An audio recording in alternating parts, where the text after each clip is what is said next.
बच्चे अपने घर में कैद होकर अपनी सारी क्रिएटिविटी खत्म कर दें, हमारे बच्चों की प्रतिभा का सम्मान किया जाएगा। इसीलिए पेश है डिजिटल बाल मेला। से मुखातिब करा देते हैं। राज्यपाल ने विधानसभा से पारित कृषि विधेयकों को मंजूरी नहीं दी है। कांग्रेस सरकार ने विधानसभा में 2 नवंबर को पारित किए थे विधेयक। राज्यपाल ने मंजूरी के लिए राष्ट्रपति को नहीं भेजे तीनों विधेयक और केंद्र के कृषि कानूनों में संशोधन के लिए लाए गए हैं ये विधेयक। तो आपको बड़ी खबर से हम मुखातिब करा रहे हैं, जहां राज्यपाल ने विधानसभा से पारित कृषि विधेयकों को मंजूरी नहीं दी है और कांग्रेस सरकार ने विधानसभा में 2 नवंबर को ये विधेयक पारित करवाए थे, लेकिन राज्यपाल ने इसको मंजूरी नहीं दी। और हमारे सहयोगी काशीराम जुड़े हैं। काशीराम, क्या खबर है, बताएं। जी देखिए, ये जो बिल लाई थी राज्य सरकार, वो उनका उद्देश्य यही था कि जो प्रदेश के किसान हैं उनके हित में उनको न्यूनतम समर्थन मूल्य पर उनकी फसल बिके, उनको नुकसान नहीं हो, और जो बड़ी कंपनियां हैं वो किसानों के साथ किसी तरह की जोर जबरदस्ती नहीं कर सकें। उनमें कुछ संशोधन किए थे राज्य सरकार ने और उसी के अनुरूप ये तीनों कृषि विधेयक लाए गए थे। विधानसभा में पारित हुए थे 2 नवंबर को पिछले महीने, और अब 1 महीना आज ठीक पूरा हो चुका है, लेकिन अभी तक जो मंजूरी की बात कहें तो इन विधेयकों को राज्यपाल ने अभी तक मंजूरी नहीं दी है और ना ही आगे राष्ट्रपति के पास भिजवाया है कि अगर उनमें किसी तरह का संशोधन है, अगर राज्यपाल सहमत नहीं है तो उनको राष्ट्रपति के पास भिजवाया जा सकता है। वो प्रक्रिया भी अभी तक नहीं हुई है।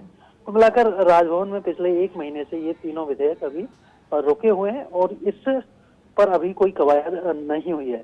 तो इसे लेकर थोड़ी सी ये जरूर राज्य सरकार के लिए चिंताजनक बात हो सकती है कि तीनों जो कानून कृषि विधेयक हैं जो कि केंद्र सरकार के कृषि कानूनों के खिलाफ लाए गए थे, उनमें संशोधन किए गए हैं, वो अभी तक पारित नहीं हो सके। जी और काशीराम, क्या आगे कोई उम्मीद है कि राज्यपाल इसको मंजूरी दे सकते हैं या आगे भेज सकते हैं राष्ट्रपति के पास?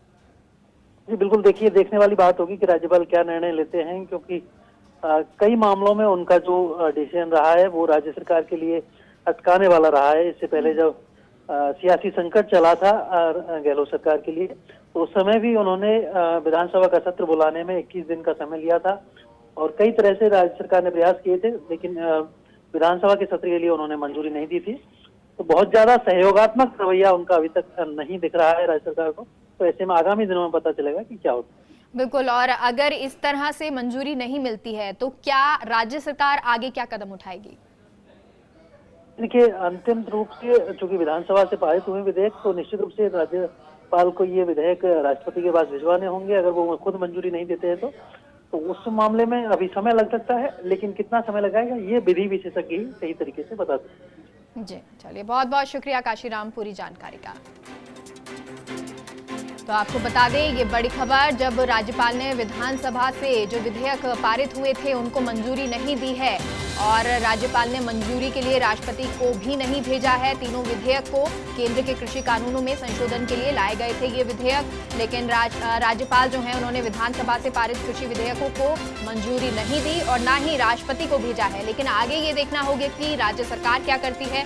हालांकि जिस तरह हमारे सहयोगी बता रहे थे कि पहले जब राज्य सरकार पर संकट आया था तब भी थोड़ा समय के बाद जो राज्यपाल है उन्होंने मंजूरी दे दी थी, तो अब विधेयक पर भी इसी तरह सवाल उठता है, लेकिन फिलहाल आगे देखना होगा।